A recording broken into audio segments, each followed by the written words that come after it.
Hey, all right, welcome. This is Dr. Gary Rademacher from the Business Academy, and excited to have everyone on here. And listen, what we like to do here at the Business Academy is to spotlight, um, some of our clients at least once a month on some of the successes they've had. And today we have Dr. Joe Donnelly on with us. Dr. Joe, welcome. Hi, how we doing, everybody? It's I'm glad to be here. So thank you for taking the time out of your busy days. I'm hoping that I can help in every way, shape, and form. Awesome. Thanks, Joe. So, what the format's going to look like, gang, here is I'm going to just be conducting some questions here for about 45 minutes, and then I'm going to leave the last 15 minutes or so, 10 minutes or so for some Q&A. So, what you can do is you can, if you have questions along the way, you can use your chat box up until about 10 minutes till and 15 minutes left. What we'll do is if you have a direct question to Dr. Joe, we can unmute yourself and fire away. But until then, let's just fire away here, Joe. So Joe, this is awesome. So like you started off, joining the Business Academy a while ago, and before you joined, your practice was generating around, if I remember correctly, around 280 to 190,000 annually, with about Yeah, 120 patient visits per week, right?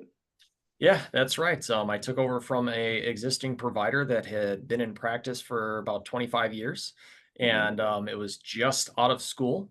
And I just happened to shadow the guy. He offered me the job with a position to take over, and it was a great opportunity to do that. But didn't really know much about running a practice at all, so we just kind of went with the flow the best we could. Yeah, on that note, like what led you to initially seek out the Business Academy? Like what were you running into and to where you were like, you know what, I need some help here. I would say, at the time I had a young daughter who was probably 2 years old, and we were just pregnant with our second. And I was running rampant. We had, I think, one or two staff members, and it was just continuously, just always working in the business nonstop. And I never really had a chance to spend time with my young girls at the time. And just doing that nonstop every day, never being able to take a vacation or a day off without having to shut the practice down. I was, I think, 26 or 27 at the time. And it was just, I guess, to me, not something that was sustainable for another 40 or 50 years until I retired. So, I was looking for different ways to improve myself and improve the practice, and just happened to stumble upon the Business Academy. Yeah, and you've really taken off. It's so fun to watch your growth, and we see that quite a bit with our clients. But you've really taken things to a whole nother level. In previous conversations, Dr. Joe, you had mentioned that that first year, um, you weren't really fully implementing things. You didn't really grow much. Can you kind of talk me through that a little bit? Yeah, I was stubborn. I still am stubborn to a degree.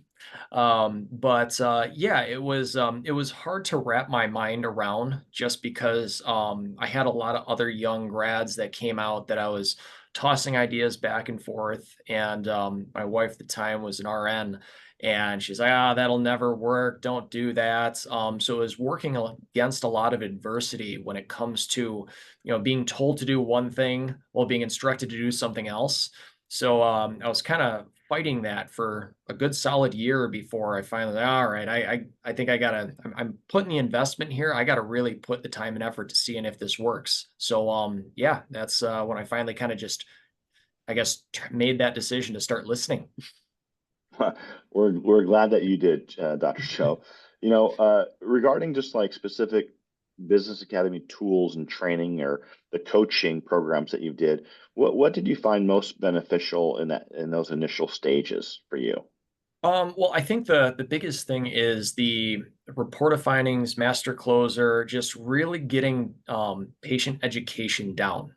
That's something that when I was going through school, it was so focused on fixing an injury for a patient and getting them out of pain that we didn't really spend a lot of time focusing, educating the patient along the way. And that doesn't mean just giving them stretches, but it's really altering lifestyle to keep them well overall for the long haul.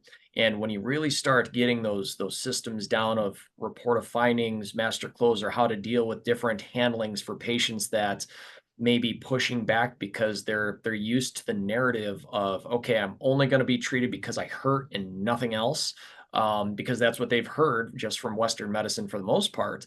It was learning how to talk to those people that started making me more successful. Awesome. Good. Did you notice any differences? Like, I guess, how did the Business Academy approach differ from what you were previously doing? Like, what really stood out for you that created the significant improvements in your practice? Well, it was more of a standardized approach, and that would be the biggest thing is it's not just me doing something and then it's solely reliant on me, which is typically what I was finding for the first couple of years of practice, where the entire thing was run based off of what I did.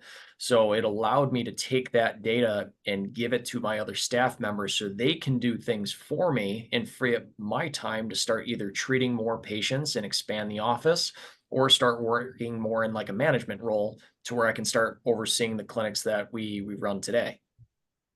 Wow. So let's talk about some of your wins. You currently have not one, but two, but three practices, Three right? practices now. And when you started off, you were at 280, 290 a year. And do you mind sharing where you're at right now? Right now, we're on pace for 1.8, but I really think we can get over that 2 mil mark this year, Awesome. especially Yeah. now that we got a little bit more of a solid foundation on that third Mhm. office. Yeah. And those are great numbers all the way around, especially when, what are your service centers? Can you share what you currently do in your office? Yeah, so we are straight Cairo. Mhm. We do decompression, laser stim, DME, nothing Yeah. fancy. We don't, and I mean, there's so much more out there that we haven't even tapped into, but that's, I mean, we're bare bone basics and still making that. Yeah, that's amazing. And the reason I put that out there, everyone who's on here is, you start hearing of $2, $3 million practices, and usually they're medically integrated. I think that when you're straight chiro, like what you're doing, um, you're having a big impact, and you're seeing a lot of people. How many visits are you seeing a week right now between your offices? I think we're around 500 right now, and we Okay. just every office is projecting upwards, so we're going to be flying past that pretty soon. So Yeah, awesome. That's congratulations. That's awesome. thank you. Yeah, so we talked about the master closing course and the report defiance course, which is probably one of the keystone. That's what got me into, you know, the business academy, was really learning, how to effectively communicate with the patient and have a much higher conversion rate.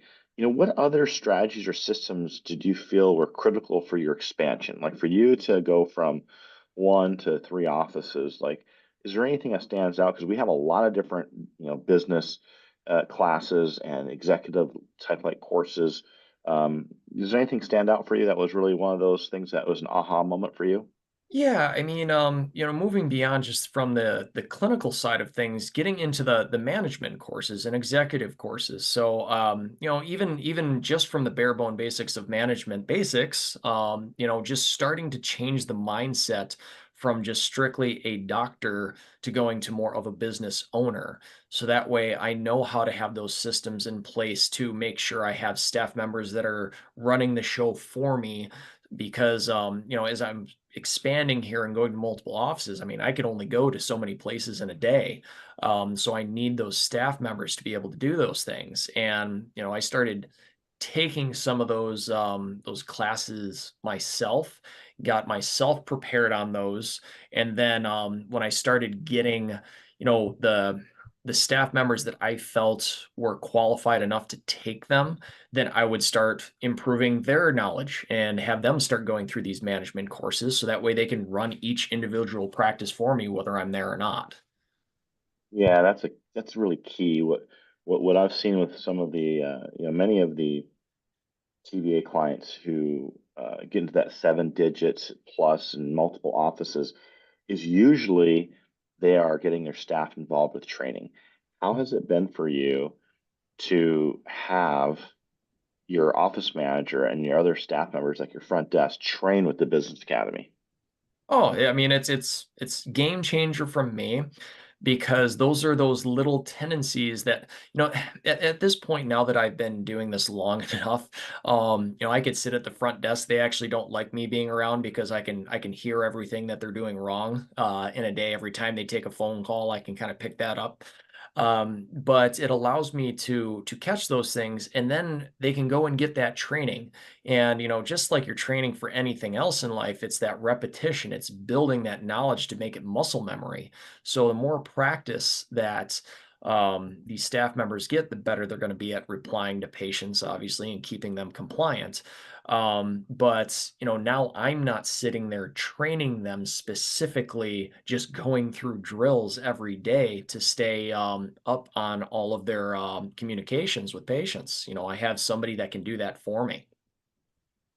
Yeah, that was a successful action for me as well with my practices. I remember the Business Academy used to be part of my Division 5. They were, the quality helped me with quality control. If I ever had a problem with a staff member or a patient, they're always there to help. And also just from a training aspect, they trained my marketing department. They helped train my case managers.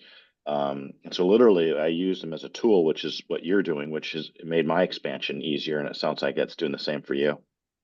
Yeah, yeah, and I mean, when you look at training just as another tool, right? And when you're getting your staff to know how to do these things, and they do it naturally without you there. I mean, think of it just as another way of switching over from, doing handwritten postcards to sending things out digitally. It's done quicker, more efficiently without you there. It's just more of an in-person impact rather than, something on a computer. 100%. Mm. You know, um, I want to switch it up here a little bit for a second and talk about scaling here a bit because you have a huge vision, and I want you to talk about that. You have this ambitious goal to expand to 30 practices. I've heard you say that for a while, which is fantastic because creation comes from a thought, right? And so you're not going to create something unless you start thinking on it. And the question I have for you is, how has the Business Academy specifically influenced or supported your vision and strategy for scaling up? Well, I think, I mean, first step is you guys support that rather than call me crazy. So that's usually a helpful start. It is an ambitious thing for me, and I started thinking about that after I think it was reading Grant Cardone's 10x rule. I really started trying to think and get a little bit beyond just singular practice to expand. And when I told you guys those goals that I had, you guys just kind of helped build a system around that and try to individualize it for what I am looking for, because what I want may be different than somebody else. Maybe somebody is completely satisfied running one practice with, two staff members, and that's what they want to do. And that's completely up to them. But, I'm looking to try to change how chiropractic is run in this region. And I'm up here in Rochester, New York, over on the western side, if anybody knows where that is. But there's just so many different kinds of clinics out there that are run so differently. And I'm sure everybody in this room has some sort of individuality, I'm sure. But you want to have some kind of system in place. Otherwise, it's patients don't even know what they're walking into. So when I've had the Business Academy kind of help come up with a good game plan on how I can make this happen, that's when we went from one practice to two, now to three, and it's just getting them stable, getting them running without me there to kind of go beyond that. Yeah, that's yeah, 100% agree with you. I think everyone on here just that's the one thing that actually was different when I joined the Business Academy back in 2000, gosh, 3 or 4. I remember not everyone has the same problems, right? I mean, all of us on here have some of us are really strong in certain areas and weak in others, and no one's the same. And so, what I really loved about my first introduction was I got on a phone call and I spoke to someone Quentin, it wasn't you yet. You came a little bit after that. But I had someone talk to me, and it wasn't a cookie cutter method. They found out like where I was doing well versus where I needed help, and they personalized a program for me. And so, just to let everyone on here know that for being a part of today's webinar, you have a free practice analysis with Quentin. Quentin's been doing this for a long time now. Quentin, I'm sure you're in the thousands now of offices that you've helped. Oh yeah, And can you maybe quickly, before we go back to Joe, maybe describe what everyone on here is going to get for just jumping on today? Because you're giving your time away for a couple hours of a practice analysis. Can you describe that, sure. please? Yeah, so I mean, I think everybody that we talk with, you're in business, you've been running a business, so there are definitely strengths to your business and strengths in what you're doing. And if you're still in business, you're doing more right than wrong, because you've got that going. So we're looking at strengths, but then we're looking at weaknesses. And what do those things look like? It might be marketing, it might be report of findings, it might be staffing, it might, you might be bottlenecked at your front desk. You might not be getting patients back in. But if we can do a full evaluation and really look at that and analyze it, and then show you some of the basic systems with that, you could take that if you want to go and put those things in yourself and go about expanding, great. And if you want to get our help with it, then we can look at what that looks like and we can help you out. And then, of course, as we help you, then we're going to train you. We're going to train your staff. We're going to train your office managers. We're going to help you with, your doctors, with your front desk people, with your marketing, all those different pieces. And that's where we see a lot of exponential expansion. But if we can just do that analysis now and say, great, this is where you're at, strengths, weaknesses, whatever, and then take it from there, that can go great. Yeah. Oh, can't hear you, Gary. Thank you, sir. I Yep. got a little bit of a cough, so I mute myself here. But hey, thanks, Quentin. I appreciate that. Hey, if you Sure. guys, if you want to schedule with Teresa as we're going through this, or in the chat box, there is a link that you can actually schedule that practice analysis. All right, Joe, back to you. So, you know, I know that you've been in we have a group called Seventh Division, which is a mastermind group, and you've been a part of that in the past as well. Talk to me about how the Business Academy, whether it's through the mastermind group or your coaching or your training, continues to motivate and inspire you, especially during periods of rapid growth and potential challenges that you're having. Yeah. I mean, if you go to like seventh division specifically, I mean, you're talking about some of the top practices in the country. And, it's the thing with masterminding is you don't know what you don't know until you find out that you don't know it. And that's across the board. And whether that's for your practice or, you're running a construction company, doesn't matter.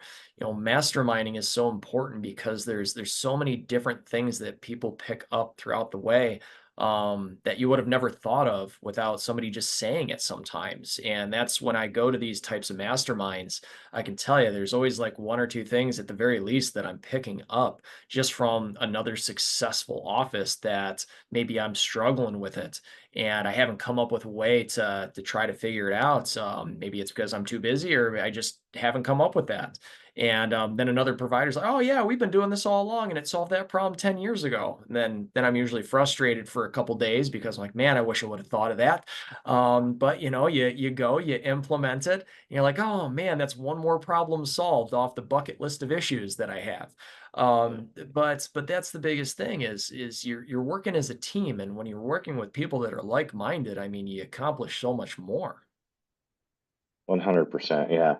You hit the nail on the head with that. It is a powerful group. And, you've got people who have multiple practices, seven figures, multiple different types of businesses. And it's fun to collaborate with people who are like-minded and, want to help and serve more people. So it's amazing some of the gems that drop. Sometimes when I go into those meetings, I get one or two ideas and I'm like, okay, that's what I needed. Mhm. I came here just for that information. But in any case, you know, in talking to hundreds and if not thousands of people over the years, there's typically, you know, three to four main areas where people run into problems in their practice.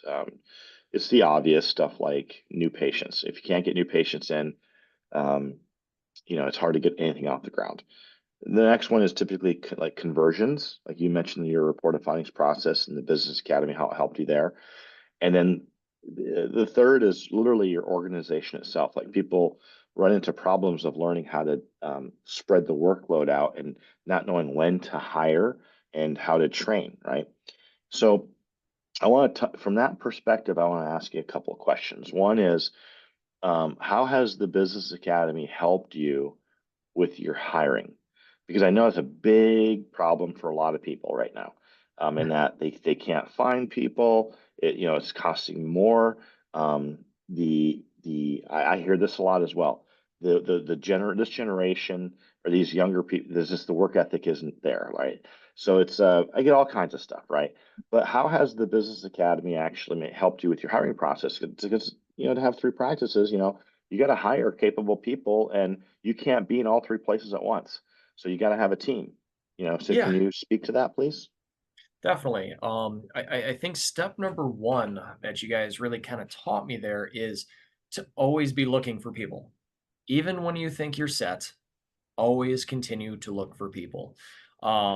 We actually are just hiring a new case manager in our Henrietta location right now. And my regional manager, she's like, "Okay, yep, we got her hired. I'm gonna take the ad down from Indeed." And I'm like, "No, no, no, no, no. Don't take the ad down. That ad's gonna keep on going because what's gonna happen is she may work out, she may not work out, and I don't want to have to start from scratch.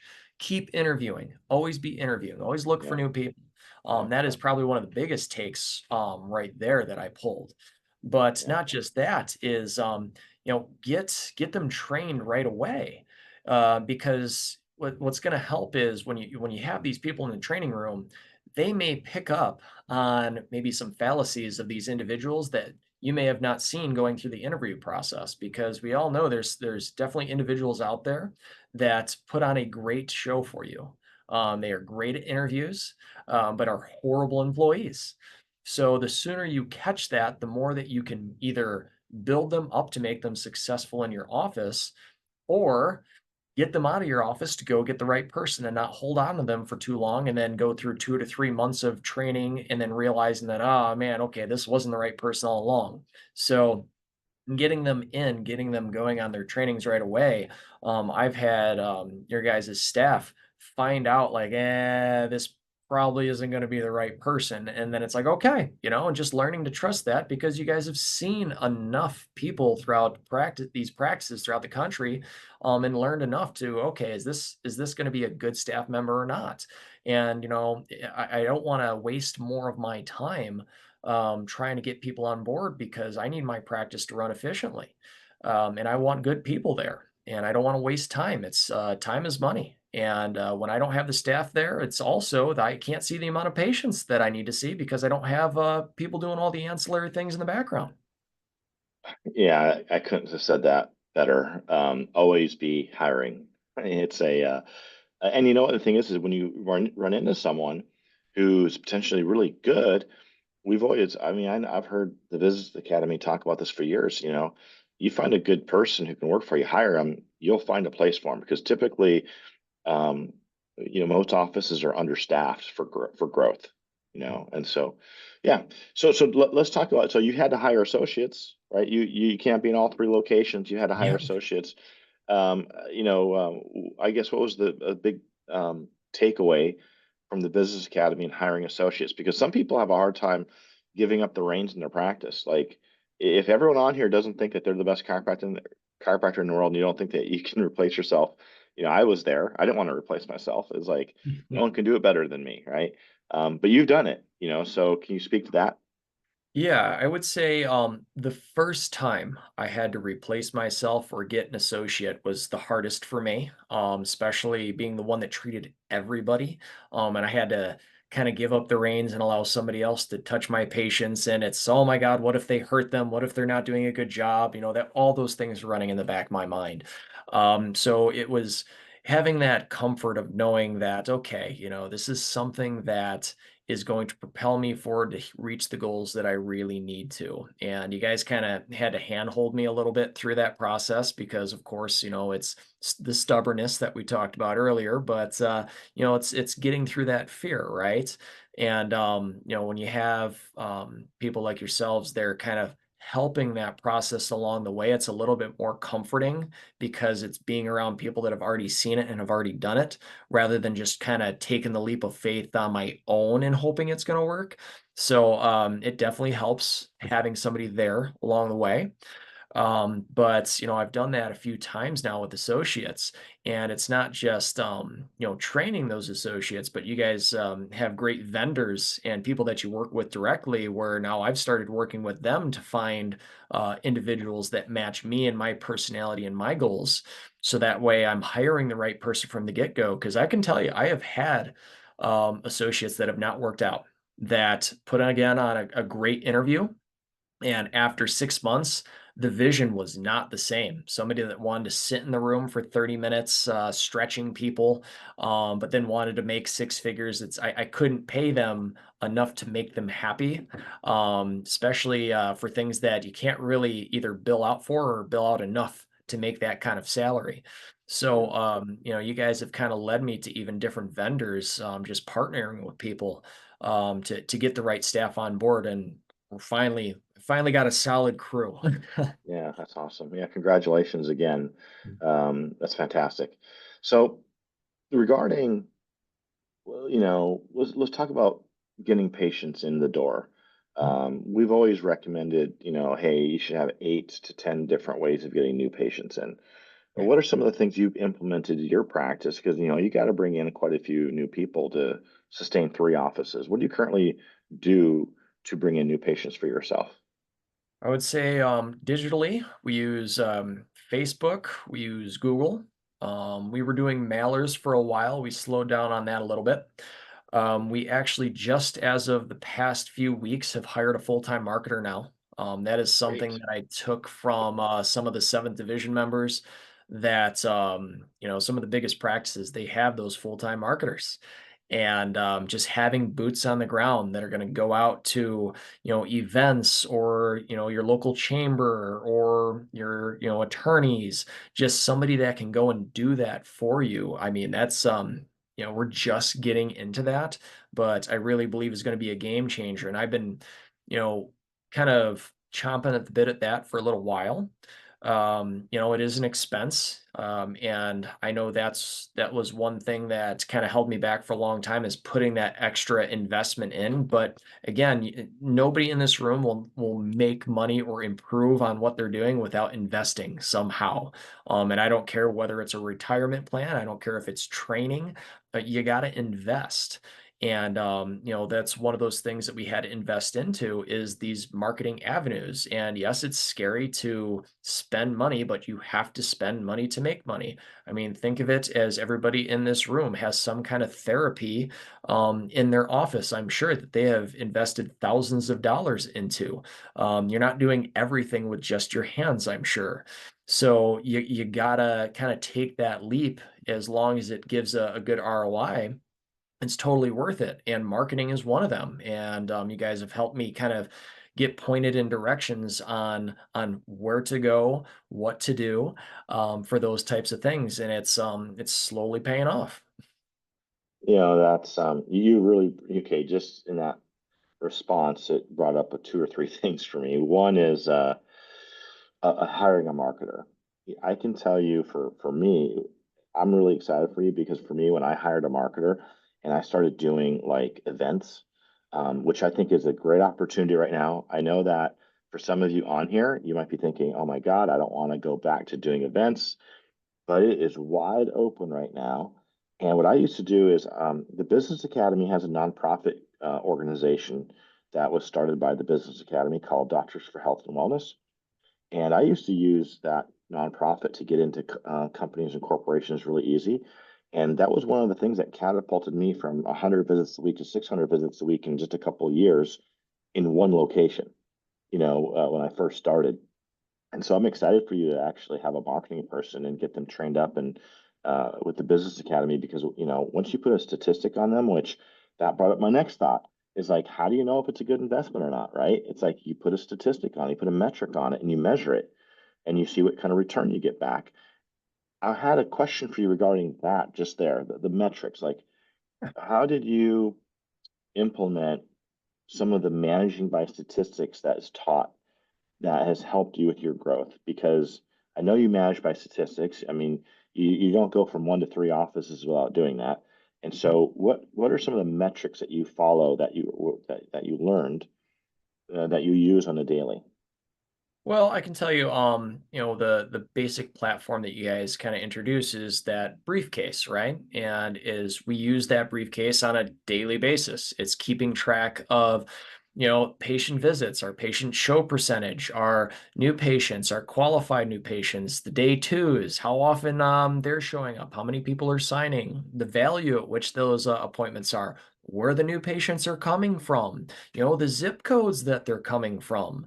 You got to know where these people are coming from, and are you just bringing in these new patients that aren't qualified? That's great that you're educating them, but if they're not even willing to spend the money to get the treatment from you, you just spent hours of your time having somebody that has no interest in working with you. So that's something you got to know too.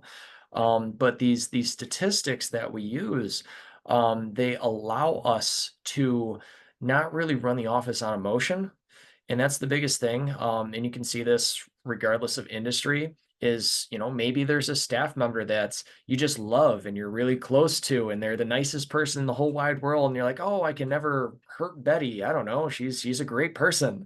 But she just isn't good at her job. And, it doesn't matter how nice she is and how great a cup of coffee that she can make. It's, hey, if you can't do your job correctly, then we either have to, one, train you better or get rid of you. And it's one or the other. And I always try to give people the benefit of the doubt and train them more first, obviously before getting rid of them, unless there is something egregious that all right, we got to get you out of here. But yeah, no, I would say we always put a lot of emphasis and focus on that training, and then if not, then you got to get out of here. But you always put focused into that through your statistics, because then you're not hiring and firing based on if you like the person. It's whether the person can do their job, because that's really what matters when it comes to getting your practice to run. And I can tell you, if one staff member is not doing their job correctly, or is not doing the job they need to get their statistic in place, every other department will suffer because of it. And then you're going to start losing good people because they're going to get frustrated, especially if they're doing twice the amount of work for a staff member that can't get their job done. So the statistics, we have them assigned for each department. And I want to know what each department is doing at all times on a regular basis to make sure that, okay, do we need to train more here? Do we need to focus more on this department? And I don't make changes in areas that don't need to be made, because that you can go down a big rabbit hole too. If you have no idea where your problems are coming from, you're going to start grasping at straws, trying to make changes that may not need to be changed. Yeah, I love that. That's something that stuck with me from years ago. Is like, you look, you don't listen.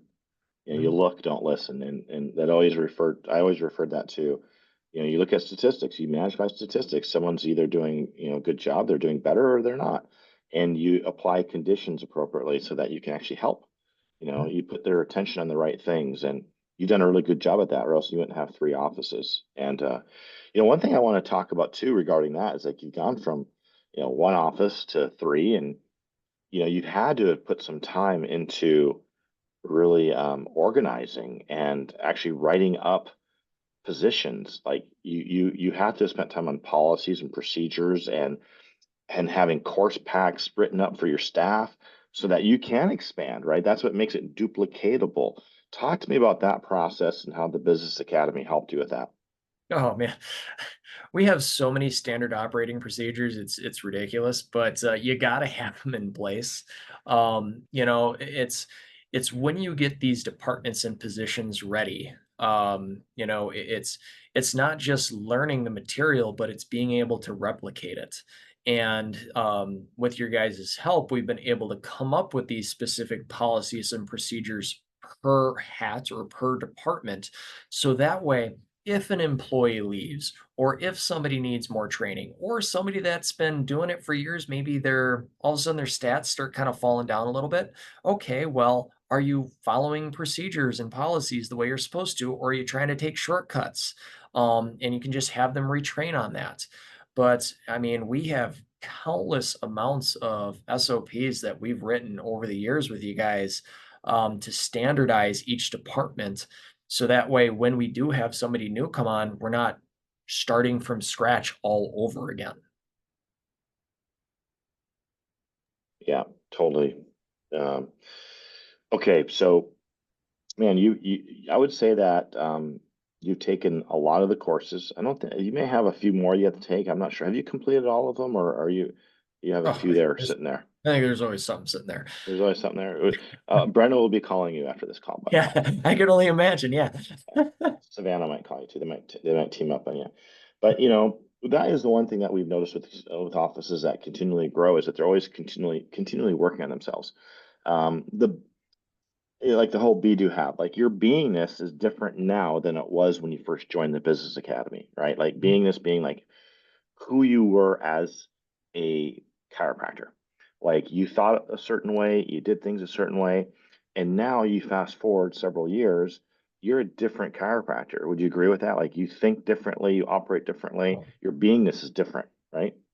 Oh, hands down. I mean, from when I started, I was just a kid out of school, trying to just figure it out as I went along. And now I'm actually currently training my new associate to run my third office for me, so I don't have to go there anymore. And it's it's funny the things that I've learned over time. It's just I'm the old guy now. It's just kind of weird to say, but I'm the old guy around here. Everybody else is younger than me, especially when it comes to the doctors. I'm the oldest doctor. I'm 35, and it's being a leader to these other docs and giving them the confidence in running those practices because it's going to make them successful, which is going to make the rest of the staff successful, which is going to help out all your patients. All those little tips and tricks that I've picked up over time, whether it is for the patient themselves or when it comes to, how to communicate with patients, through those trainings. It's probably one of the biggest things that I told my docs. I'm like, hey guys, you're just fresh out of school or you're a few years out of this. Like I've spent tens of thousands of dollars on communication courses alone just to learn how to talk to people better, to influence patients to listen to the things that I need them to listen to. Because I don't know how many times you've heard a patient come in and a doctor may tell them this is what you need to do and they just don't do it anyway. Well, maybe it's bedside manner, maybe it's explaining what's going on with them, the condition and why you're treating them the way you're treating them. I mean, I can write up a $5,000 to $10,000 care plan, but if I'm not explaining it well enough, then you're just kind of saying, hey, this is what you need to do, and then you just got an upset patient that it costs so much money and they don't even know why they're spending it. So having that ability now going through all the trainings that I have, it's allowed me to kind of build myself up enough, just from my own personal standpoint, but to also build all those around me up too. And I can tell you, I am not a public speaker. I absolutely loathe public speaking. You guys have no idea what it took to get me here, but but over time, I've grown more confident in that, just from doing it over and over, and it's just natural for me now. So, it's nice to be able to do these kinds of things and help you guys out or answer any questions that I can, because I'm not a doc that's been doing it for 20 or 30 years. I think I'm on my 10th year right now. But if I can either help people that have been doing it longer or that are fresh out of school, I mean, I don't care. I'll help you either way. And I feel pretty good about doing it because I've learned from those that are smarter than me. Yeah, that's well said. One of the things I've touted about the Business Academy for a long time now is it's the only group that's taught me to be the best consultant I know, and that's myself. And that's should be for you too, Dr. Joe. Like when you learn how to be a business, which we've all been since the day we were born, whether we realize it or not. But they don't teach us these things in school. Mhm. A lot of us get out of school and we spent hundreds of thousands of dollars on being a clinician, but very little money on being a business. And you've put the time and energy into it, but you've learned a skill set to where you can actually now coach your associates. You can coach other people through that, what you've learned, and that's going to help you scale. So I'm spot on with you there. I'm the exact same way, as far as how it's helped me. And that you can't do these things and not trickle over into your personal life. So I know you got a couple young kids. I see you on social media with them all the time. You're very, very present in their life. Um, how has being a part of the business academy made you a better family guy? A better father. Just with the things that you've learned with the business academy.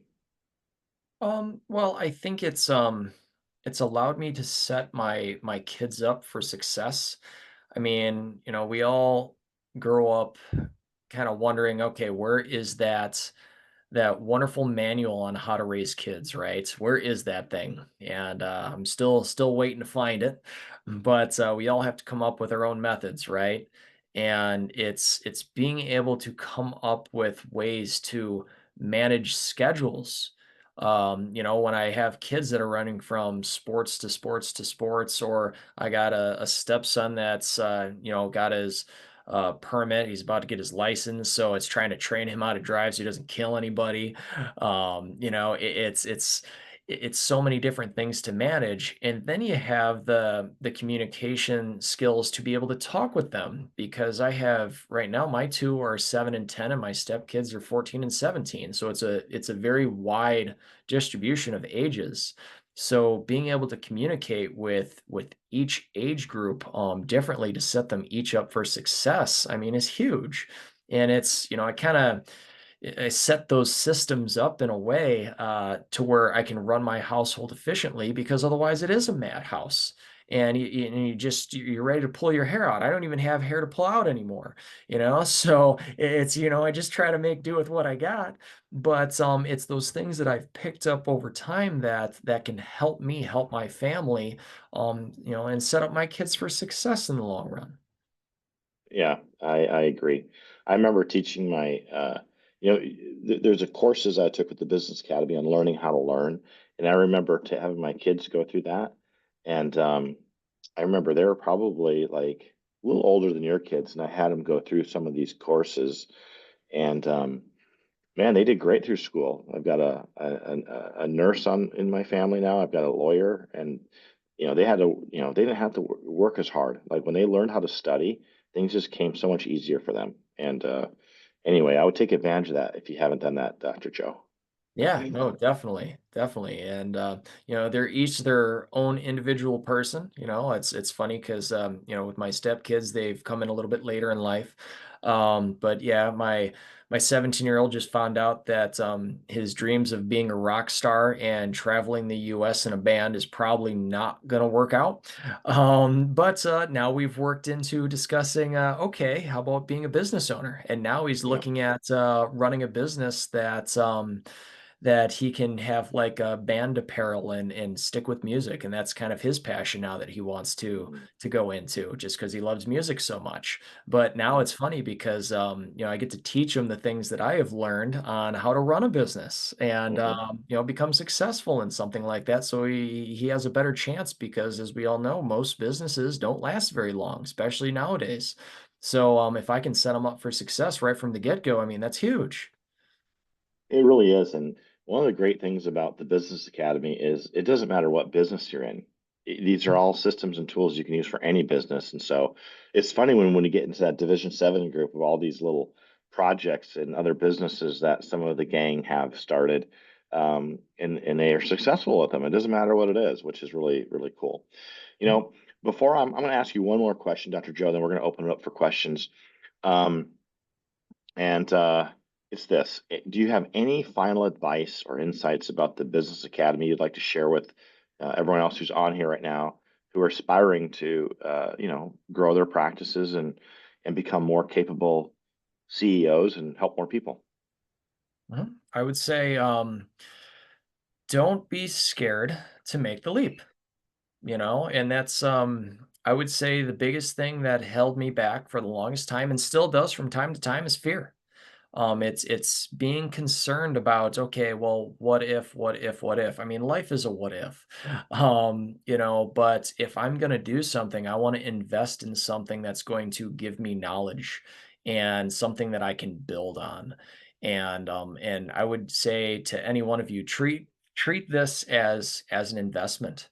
It's something that builds you, builds your practice from that standpoint, just like a piece of equipment. This is just another version of a piece of equipment that you can perform a service on at your office to increase revenue or anything like that, because that's in turn what it does as a reflex, right?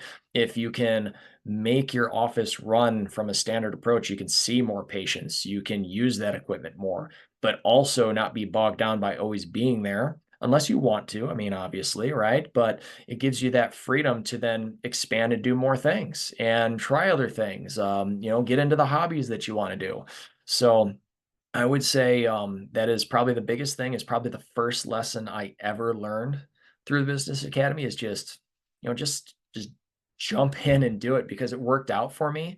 And it was when I wasn't listening that it delayed my progress. I could have been, maybe twice as far as I was right now, if I would have just started going right away. So thank you guys for sticking with me, and dealing with the stubbornness of taking the time to actually pull the trigger on doing what I'm supposed to do.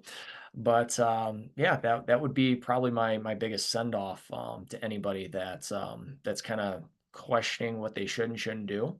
But that's also, I guess, another thing to pull off of that is, especially if you're going to work with Quentin and kind of doing like a practice analysis, like he was saying, is come with your problems, come with questions, because in all reality, none of you are in this room just to say hi to me. I hope not. I mean, hey, I try to think of myself as a nice guy, but you guys are looking for solutions to problems. So, don't be the patient that goes into your office to ask you to fix something, but then not be treated. It kind of defeats the purpose. Otherwise you're just kind of looking for something to not do anything about it. So come to that meeting with questions, so that way these things can be answered, and then they can put you in a right direction. Because if you don't come into those appointments prepared, you might not get the answers you're looking for that could have been there all along. So just be prepared for that. Yeah, well said, Joe. Thank you. Mhm. Quentin, I'm going to bring you back on, and we're going to open up for questions right now. So you got the chat box that you can start throwing some questions at, or you can raise your hand, or you can unmute yourself. But listen, we've got like 11 minutes because we want to keep this tight to an hour. We got 11 minutes, and right now I'm going to say something that hopefully doesn't get me in trouble. But we are going, for anyone who signs up for this free practice analysis, which should be 100% of you, we're going to give you 3 months of our website access. So it's a training platform. You've got 11 minutes. If you get on with Teresa between now and the end of the hour, you're going to get 3 months of free training. Quentin, can you kind of talk real quickly what's all on that platform? Yeah, so we have been teaching report of findings, marketing, front desk systems, executive systems for many years, and then we've honed that quite a bit. And in going through it, we put together videos, and quite a few videos over the years, and we've got probably 1,000 or more hours worth of videos that are on there that we train up front desk people with, we train marketers with, we train case managers, and all the rest of that. So all of that content that we've put there, which is thousands of dollars worth and whatever, you can have that content and those videos to be able to go through a lot of that, and do the training for your staff, and you can see it right there. Now, obviously, that doesn't give you our staff getting in training, role playing, and doing all the rest of that with you, but it will give you just a lot of video content that's been amazing, and that has, just that alone can expand the office right there.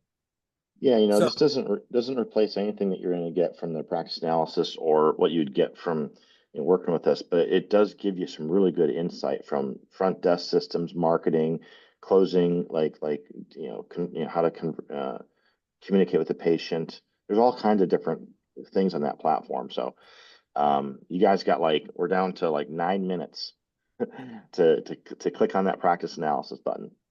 and especially since we have Joe here, and I know that you've all got different questions with regard to expanding the practice, go ahead and ask some questions of Joe. Some of the challenges he might have gone through, some of his advice, what he might have gone through. You've got a open audience right there, either in the chat or unmute yourself. Questions? We got Access, Michael, Quest Chiropractic, Kevin Sutton, Jared, Alfred, Don, John. Got quite a few people on here. Doug. Yeah, fire away, Doug. Yes, sir. When you bring up a hiring vendor, are you referring to the online vendors for hiring? Is that who you're referring to? Like Indeed? So we have like Indeed for our basic level staff. But we use we have like Brian Torchin I've used, Chiro Matchmakers, different groups specifically more for like chiropractors themselves. We use those for more like specialized because I've tried doing chiros through Indeed. It's had mixed results with that one. So I've had better results with specialists. Okay. Mhm. Thank you. Because my boss uses Indeed, but what you said for for an associate, that might be a better direction. Thank you. Yeah, it's an investment, but I'll tell you, just getting somebody in there to take on that role, it's well worth the investment. Okay. You pay a little bit more upfront for those compared to like Indeed, but if you think of it, even with Indeed, you're paying, every week for that thing just to get unqualified or no candidates, instead of having somebody that's like a headhunter searching for you. I just used Chiro Matchmakers for my newest associate, and they used a system that allowed to almost do like a personality analysis. So that way I got somebody that was very similar to me and wanted to run a practice very similar to me. So I didn't run into the same problem I had before where I had an associate that had no vision of what I wanted whatsoever. And it was just a fight until Right. you can get rid of them. Yeah, we currently use TBA's testing for hiring.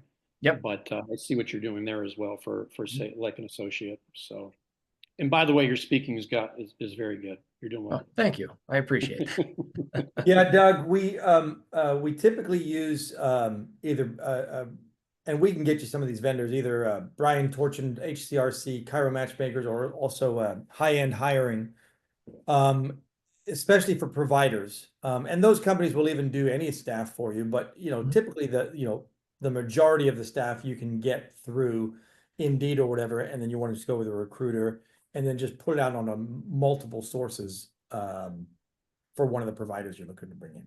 All right, we'll talk to Pam more about that as well, and we'll see you guys in Chandler this weekend as well. So, awesome. Okay, great. Cool. Thank you. And then the next question here, Joe. This is from. Oh, sorry, we had a question here from Access. Go ahead.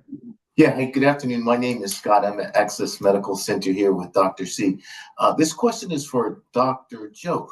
Where did you find your largest marketing segment where you got the best results?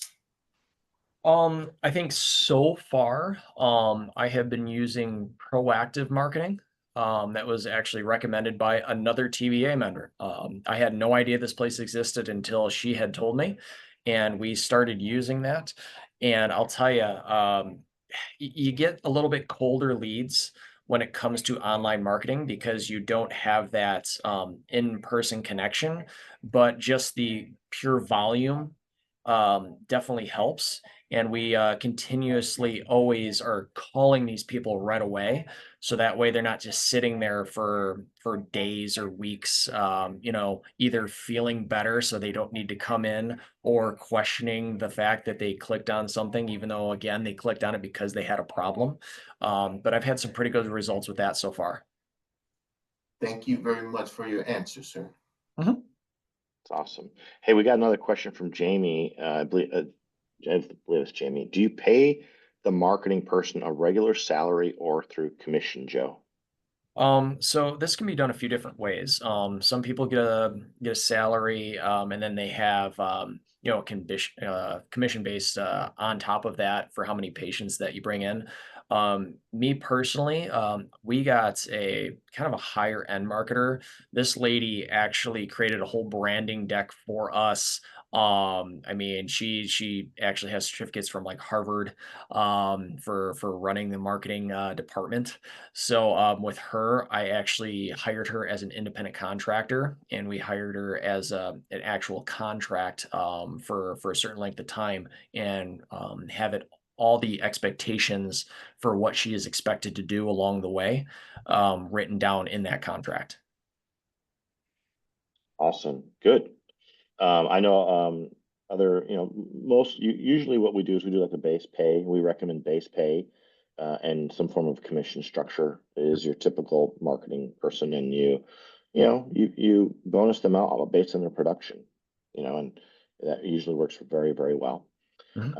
All right. Any other questions for Dr. Joe? We've got a couple more minutes. We got maybe time for one more question.